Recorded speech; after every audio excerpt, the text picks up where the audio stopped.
திண்டுக்கல் மாவட்டம் பழனியில் அஇஅதிமுக 25வது வார்டு உறுப்பினர் ஜனத்துல் பிரதோஸ் ராஜா முகமது அவர்கள் சார்பில் முப்பெரும் விழா நடைபெற்றது. இந்நிகழ்ச்சியில் 12ஆம் வகுப்பு பயின்று மாநிலத்தில் முதலிடம் பிடித்த ஓவியாஞ்சலிக்கு பாராட்டுகள் தெரிவிக்கப்பட்டு பரிசுகள் வழங்கப்பட்டது. வெள்ளிக்காசு மற்றும் பரிசு பெட்டகம், மரக்கன்றுகள் கொடுத்து கௌரவிக்கப்பட்டது. அதைத் தொடர்ந்து பழனி கல்வி வட்டம் முதல் 3 இடங்கள் பெற்ற 10ஆம் வகுப்பு மாணவ மாணவிகளுக்கு பாராட்டுக்கள் மற்றும் பரிசு பெட்டகங்கள் வழங்கப்பட்டது. 4 ஆரம்ப சுகாதார நிலையத்திற்கு மருத்துவ உபகரணங்கள் வழங்கப்பட்டது. அதைத் தொடர்ந்து இலங்கையில் நடைபெற்ற ஆசிய அளவிலான யோகா போட்டியில் தங்கப்பதக்கம் வென்ற மாணவிக்கு பரிசுகள் வழங்கப்பட்டது.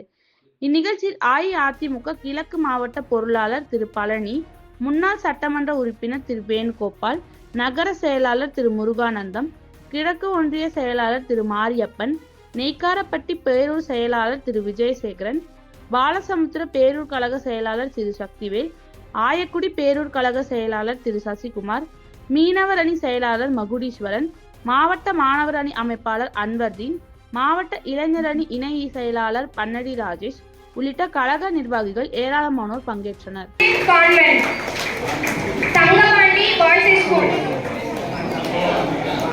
இப்போ புதுசாக 4 சுகாதார நிலையம் ஓப்பன் பண்ணாங்க. அதுக்கு நம்ம விசுவாச அறக்கட்டளை சார்பாக நம்மளுடைய மூத்த முன்னோடியை வச்சு கொடுக்குறோம்.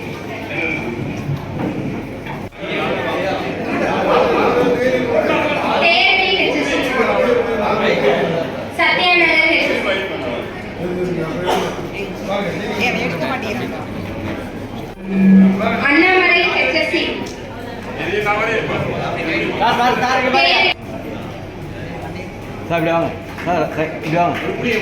Sao đi bao nhiêu? Sao đi bao nhiêu? Sao?